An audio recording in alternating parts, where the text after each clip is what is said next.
Cumprimento a todos os meus irmãos com a paz de Jesus. Seja bem-vindo a esta live deste sábado. Em nome de Jesus, estamos aqui para falar sobre o governo mundial. Antes de começar, vamos orar.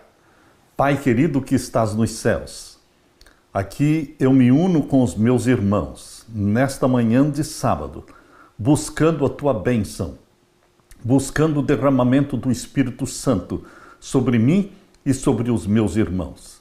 Abre a nossa mente para a compreensão da tua profecia.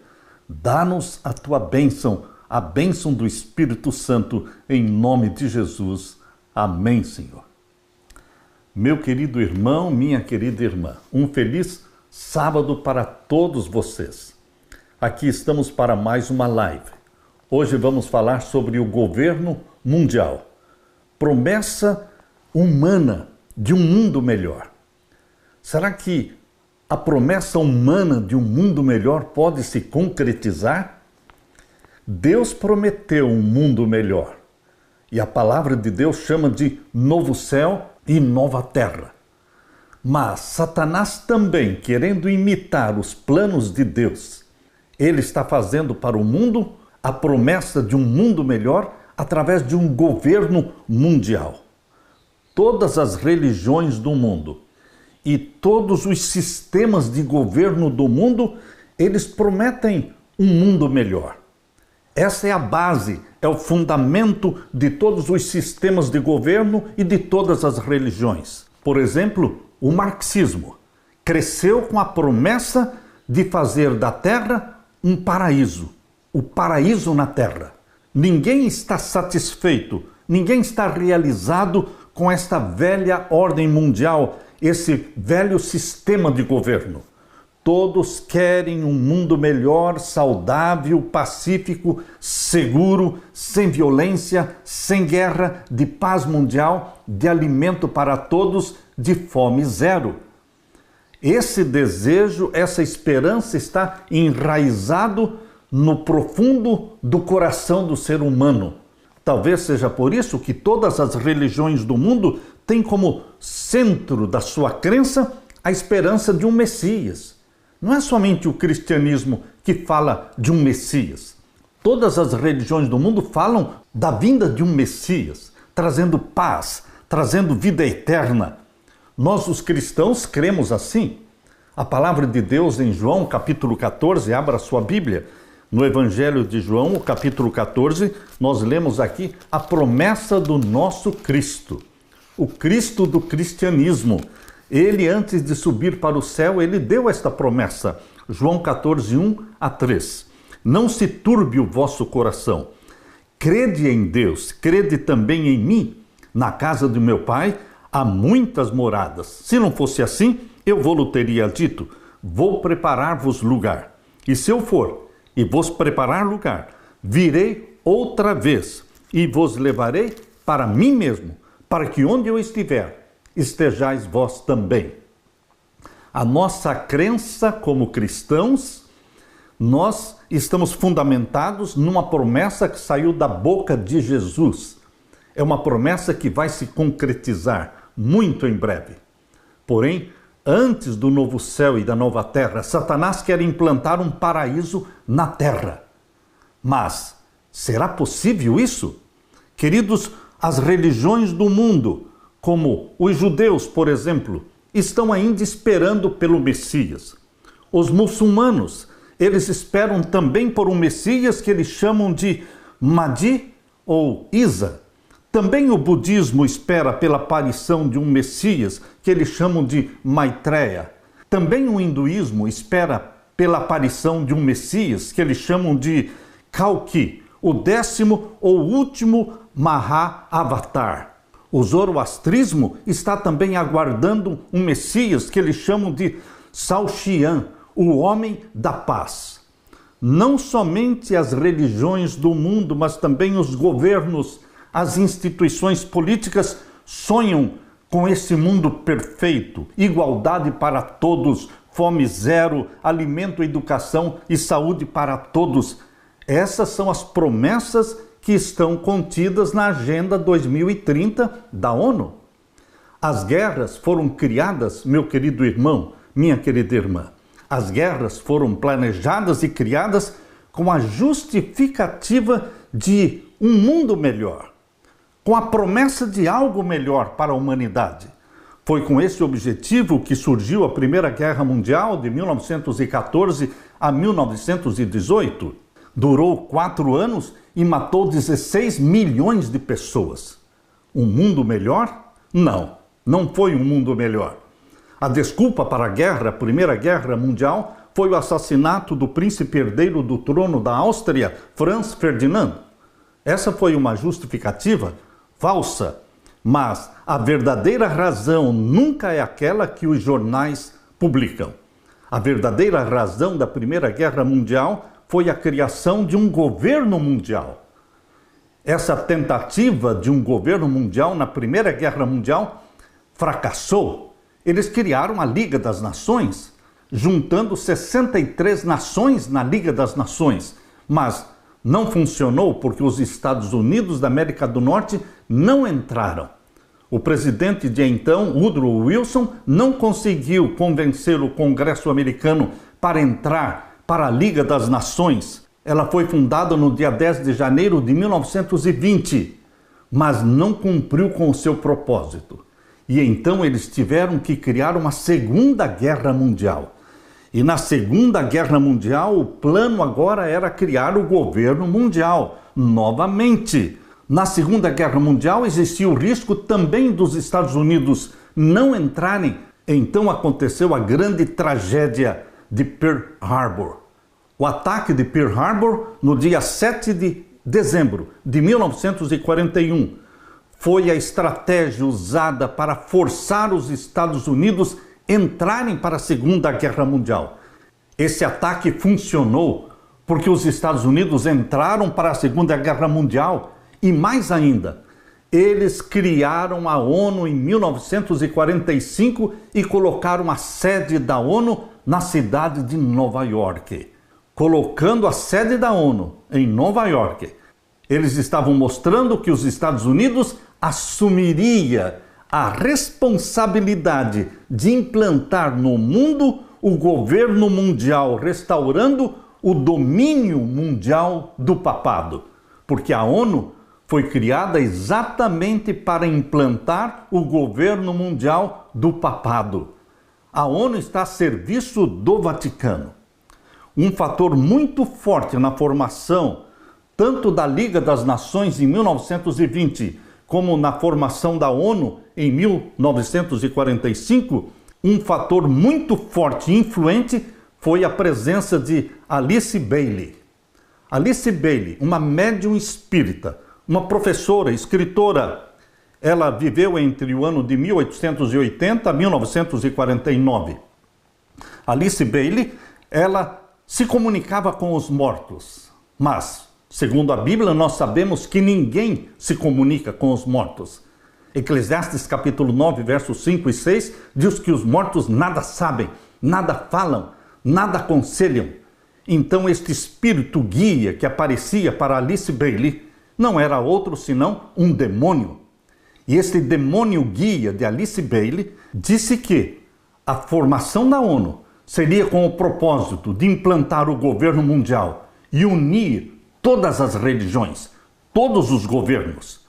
Alice Bailey estava profundamente envolvida com o espiritismo, com a teosofia, com a astrologia e a natureza divina do homem.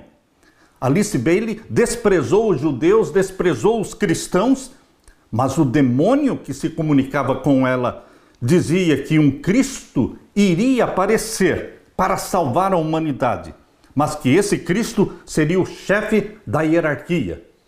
O chefe da hierarquia, ou seja, Satanás, obviamente. Para a chegada desse falso Cristo, não poderia haver qualquer divisão entre a Igreja Universal, as lojas maçônicas e os círculos esotéricos das sociedades secretas. Desta forma, dizia o Espírito Guia, as metas e os trabalhos das Nações Unidas deverá ser solidificado em uma nova Igreja de Deus, liderada por todas as religiões, por todos os grupos espirituais e deve pôr fim à grande heresia da separação. Ou seja, o espírito guia de Alice Bailey estava pregando o ecumenismo, falando de um ecumenismo para unir todas as religiões e todos os governos. Foi com esse propósito que foi criada a Organização das Nações Unidas, a ONU, em 1945. Mas a ONU tem suas raízes no espiritualismo. Existe na ONU a sala conhecida como sala de meditação, a sala do silêncio. No centro da sala do silêncio foi colocado um bloco retangular de 6,5 toneladas de ferro polido na parte superior e iluminado por cima por um único holofote. Isto representa a reunião da luz, do céu e da terra. É o altar ao Deus de todos. Queridos, a ONU é uma instituição espiritualista a serviço do Vaticano. Essa sala é em forma de trapézio para aumentar as manifestações demoníacas. A ONU não é somente um governo mundial, mas um governo mundial espiritual, sob a liderança do Papa de Roma. Com o sucesso da ONU, criada em 1945, criaram também o Estado de Israel em 1948, passo inicial para colocar em Jerusalém o trono do anticristo. É assim que a profecia fala em Daniel capítulo 11 e o verso 45, que o rei do norte, o papado, aqui diz: e armarás tendas do seu palácio entre o mar grande e o monte santo e glorioso, mas virá o seu fim e não haverá quem o socorra. Queridos, conforme a profecia, o papado realmente colocará as tendas do seu palácio, colocará o seu trono em Jerusalém. John Kerry, secretário do Estado americano em 2013, em visita a Jerusalém, sugeriu o plano de colocar Jerusalém sob a administração do Vaticano. A Bíblia diz que Jesus Cristo terá o seu trono na Nova Jerusalém. E essa cidade descerá do céu, exatamente como Apocalipse capítulo 21 nos descreve. E a Nova Jerusalém descerá em cima do mesmo lugar onde está a velha Jerusalém. É ali que o Monte das Oliveiras vai se dividir em dois, vai se tornar ali uma grande planície, como afirma o profeta Zacarias no capítulo 14 e os versos 3 em diante. Queridos, assim como o trono de Jesus Cristo será colocado na Nova Jerusalém, ali no mesmo lugar onde está a velha Jerusalém, Satanás também quer colocar o seu trono, o trono do anticristo, em Jerusalém, cumprindo a profecia de Daniel 11, 45. O capítulo 13 de Apocalipse, querido irmão, querida irmã, apresenta o cenário mundial no tempo do fim. Um cenário político-religioso que envolve duas grandes potências. Apocalipse 13, versos 1 até o verso 8, mostra a besta que subiu do mar, o maior poder religioso do mundo. Mas, segundo a própria profecia de Apocalipse 13, o verso 3, este que é o maior poder religioso do mundo, sofreria uma ferida mortal. E esta ferida mortal aconteceu no dia 10 de fevereiro de 1798, conforme diz aqui em Apocalipse 13, verso 3. E vi uma das suas cabeças como ferida de morte, mas a sua chaga mortal foi curada. Queridos, a partir do Tratado de Latrão de 1929, a ferida mortal começou a ser curada e está sendo curada. O Tratado de Latrão colocou o Vaticano como sendo um Estado, elevou o Vaticano como sendo um Estado e elevou o Papa numa posição de rei de Roma. Assim como Apocalipse 13, 1 a 8 mostra o maior poder religioso do mundo, Também Apocalipse 13, versos 11 até o verso 18, mostra a maior potência militar do mundo, os Estados Unidos da América do Norte, representados aqui em Apocalipse 13, 11, pela besta que subiu da terra, que parecia um cordeiro, mas que falava como dragão. Em 1798, quando a besta que subiu do mar estava sendo ferida de morte, neste mesmo ano de 1798, a França reconheceu os Estados Unidos como nação. Então, os Estados Unidos foram reconhecidos como nação em 1798 e cresceu como a maior nação do mundo hoje, o maior poder militar do mundo. Nenhum país do mundo recebe tanto dinheiro sem nenhuma cobrança, sem nenhuma exigência, como os Estados Unidos da América do Norte. Queridos, o Federal Reserve Bank, o Banco Central Americano, despeja milhões, bilhões e trilhões de dólares para o sustento do governo americano. Hoje a dívida do governo americano ultrapassa 34 trilhões de dólares. Uma dívida impagável que o próprio credor, o Federal Reserve Bank, não está preocupado em receber todo este dinheiro. Eles querem somente controlar o governo. Eles querem dominar os Estados Unidos da América do Norte, para que, dominando este país, consigam também dominar o mundo inteiro. Conforme a profecia de Apocalipse 13, verso 12, os Estados Unidos têm a responsabilidade de exaltar diante do mundo o papado e colocar o mundo todo sob o domínio e a tutela do poder papal. Leia comigo Apocalipse 13, verso 12. E exerce todo o poder da primeira besta, os Estados Unidos da América do Norte. Exerce todo o poder da primeira besta na sua presença e faz que a terra e os que nela habitam adorem a primeira besta. Os Estados Unidos fará com que o mundo todo adore a primeira besta, ou seja, o poder papal. Se submeta, obedeça. Por isso, meu querido irmão, minha querida irmã, podemos esperar que a Sunday Law, a lei dominical, o decreto dominical, será aprovado a partir dos Estados Unidos, espalhando-se para o mundo todo. O decreto dominical será a evidência de que a ferida mortal de 1798, que começou a ser curada em 1929, finalmente estará cicatrizada, curada totalmente com a aprovação da lei dominical. Nós não sabemos o dia nem o ano em que esta lei dominical será aprovada. Mas, queridos, o projeto 2025, o projeto republicano 2025, tem como objetivo unir igreja e Estado, colocando Deus no governo americano. E tudo indica que a lei dominical virá através deste projeto. É interessante observar que em 1940, o Fundo Carnegie para a Paz Internacional publicou um livro sobre a nova ordem mundial. E neste livro, publicado em 1940, ali estavam os conceitos adotados pelo Departamento do Estado dos Estados Unidos, a estratégia para a paz mundial, dividindo o mundo em 10 regiões geopolíticas econômicas. Um cartógrafo lá da Pensilvânia, chamado Maurice Gomberg, desenhou para o Departamento do Estado americano um mapa pós-guerra. Um mapa onde dividia o mundo em 10 regiões, e esse mapa foi publicado no dia 25 de fevereiro de 1942.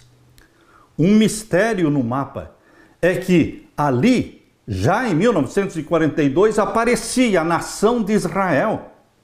Porém, a nação de Israel foi criada somente em 1948, ou seja, 6 anos depois. Como esta nação de Israel já estava presente no mapa de 1942? Queridos, tudo foi planejado. A Segunda Guerra Mundial foi planejada para criar um governo mundial, a ONU, e também a criação do Estado de Israel, para que, em Jerusalém, o anticristo pudesse colocar o seu trono, cumprindo a profecia de Daniel 11:45. Outro mistério é que neste mapa de 1942 já aparece a União Norte-Americana, a união entre Estados Unidos, Canadá e México. Já aparece ali como sendo a supernação americana, que só foi votada pelo Congresso americano em 1993, no governo de Bill Clinton. Como tudo isso aconteceu? As 10 supernações propostas no mapa de 1942 e depois redesenhado pelo Clube de Roma e publicado em 1974, através do livro A Humanidade no Ponto da Virada. Neste livro de 1974, as 10 supernações reaparecem, mostrando que a profecia de Apocalipse 17 ela é fiel e verdadeira. Porque lá no primeiro século, quando João, o discípulo amado, recebeu de Deus a visão de Apocalipse 17, e Deus mostrou para ele que o mundo, no tempo do fim, estaria dividido em 10 supernações, 10 reinos. No tempo em que Jesus Cristo descerá do céu com poder e glória, o mundo estará dividido em 10 reinos, 10 supernações. Exatamente como Daniel 2,44 menciona sobre os 10 dedos da estátua de Daniel 2, quando a pedra descer do céu e atingir a estátua nos pés, atingirá os 10 dedos da estátua. Exatamente como Apocalipse 17. Apocalipse 17 é uma complementação de Daniel capítulo 2. Leia comigo agora Apocalipse capítulo 17 e o verso 12. E os 10 chifres que viste são 10 reis, que ainda não receberam o reino, mas receberão poder como reis por 1 hora, juntamente com a besta. 10 reis que ainda não receberam o reino. Serão 10 reinos modernos, agora no tempo do fim. E o verso 13 diz: estes 10 reis têm o mesmo intento e entregarão seu poder e autoridade à besta. O poder papal receberá o poder e autoridade dos 10 líderes mundiais para reinar sobre tudo e sobre todos em sua última supremacia papal. A última supremacia papal, meu querido irmão, minha querida irmã, não será longa. Ela será curta, de apenas 3 anos e meio. Quem disse isso? Apocalipse capítulo 13, verso 5. Fala que quando a ferida mortal for curada, o papado terá 42 meses de supremacia papal no tempo do fim. Apocalipse 13, verso 5. E foi-lhe dada uma boca para proferir grandes coisas e blasfêmias. Quando? Quando se cumprir a cura da ferida mortal mencionada no verso 3 e no verso 4. Quando o mundo estiver dividido em 10 supernações, quando a lei dominical for aprovada no mundo todo, então o papado exercerá sua última supremacia papal de 42 meses, conforme diz Apocalipse 13, verso 5. E foi-lhe dada uma boca para proferir grandes coisas e blasfêmias, e deu-se-lhe poder para continuar por 42 meses. E o que vai acontecer no final da supremacia papal de 42 meses? O papado será derrubado. Assim como o papado foi derrubado no final dos 1260 anos, no dia 10 de fevereiro de 1798, ele recebeu uma ferida mortal, mas ele se recuperou, e agora, quando chegar o final da última supremacia papal de 42 meses, ele sofrerá outra ferida mortal definitiva. Não haverá recuperação do poder papal. Ele será destruído para sempre. Leia comigo Apocalipse 17 e o verso 16. E os 10 chifres que viste na besta são os que aborrecerão a prostituta e a porão desolada e nua, e comerão a sua carne e a queimarão no fogo. Verso 17. Porque Deus tem posto em seus corações que cumpram o seu intento, e tenham a mesma ideia, e que deem à besta o seu reino, até que se cumpram as palavras de Deus. E a mulher que viste é a grande cidade que reina sobre os reis da terra. É Roma, a grande cidade que reina sobre os reis da terra. E ali está a sede papal, na cidade dos 7 montes. exatamente como Apocalipse 17, verso 9 diz. Aqui há sentido. Quem tem sabedoria, as 7 cabeças são 7 montes de Roma, sobre os quais a mulher, ou seja, a igreja de Roma, está assentada. Não tem dúvida, meu querido irmão, que o mundo está sob o poder de Roma. Roma dominava o mundo na primeira vinda de Jesus, e Roma estará dominando o mundo na segunda vinda de Jesus. Mas Roma será destruída e será estabelecido o reino do nosso Senhor Jesus Cristo, que permanecerá para sempre. O reino do nosso Senhor Jesus Cristo, o grande e vitorioso, nosso querido e amado Jesus Cristo. Ele vai implantar um reino eterno, onde você e eu viveremos eternamente na presença do nosso Deus, do nosso amado Jesus Cristo. Essa é a promessa que Jesus deixou aqui em Apocalipse 17 e o verso 14. Leia comigo a promessa, Apocalipse 17, verso 14. Estes combaterão contra o Cordeiro, e o Cordeiro os vencerá. Aleluia! Porque ele é o Senhor dos senhores e o Rei dos reis, e vencerão os que estão com ele. Você e eu, nós estamos com o Cordeiro. E aqui diz, vencerão os que estão com ele, chamados eleitos e fiéis. Bendito seja Deus. Meu querido irmão, nós estamos na terra, mas nossos olhos estão no céu. De onde virá o nosso socorro? De onde virá a pedra que vai destruir a estátua cujos pés tinham 10 dedos, representando os 10 reinos modernos? Nós estamos vivendo exatamente às portas da segunda vinda de Jesus Cristo, sem marcar dia, nem mês e nem ano, mas nós estamos a poucos passos da segunda vinda de Jesus, e por isso nos animamos, e por isso estamos felizes, embora sabendo que teremos que passar pela angústia qual nunca houve. Estamos felizes porque já estamos ouvindo os passos de um Deus que está voltando. Você está ouvindo os passos de um Deus que está voltando. Aleluia! Bendito seja Deus! Ora vem, Senhor Jesus! Anime-se com esta promessa, anime-se com estas profecias e viva com os olhos no céu, esperando pelo Salvador que virá nos buscar. Aleluia! Deixe-me orar com você. Pai querido que estás nos céus, bendito seja o Senhor, que não deixou os teus filhos nas trevas, na ignorância, mas porque o Senhor, através da profecia, desvendou, abriu a cortina do futuro, mostrando o que vai acontecer nestes últimos dias. E nosso clamor é que o nosso amado Jesus Cristo venha. Volte logo, querido Jesus Cristo, nos buscar. Derrama o teu Santo Espírito sobre mim e os meus irmãos. Batiza-nos com a chuva serôdia do Espírito Santo. E volte logo, Jesus. É o nosso clamor. Em teu nome, Jesus. Amém, Senhor. E amém. Deixo com você, meu querido irmão, minha querida irmã, a paz de Jesus. Amém.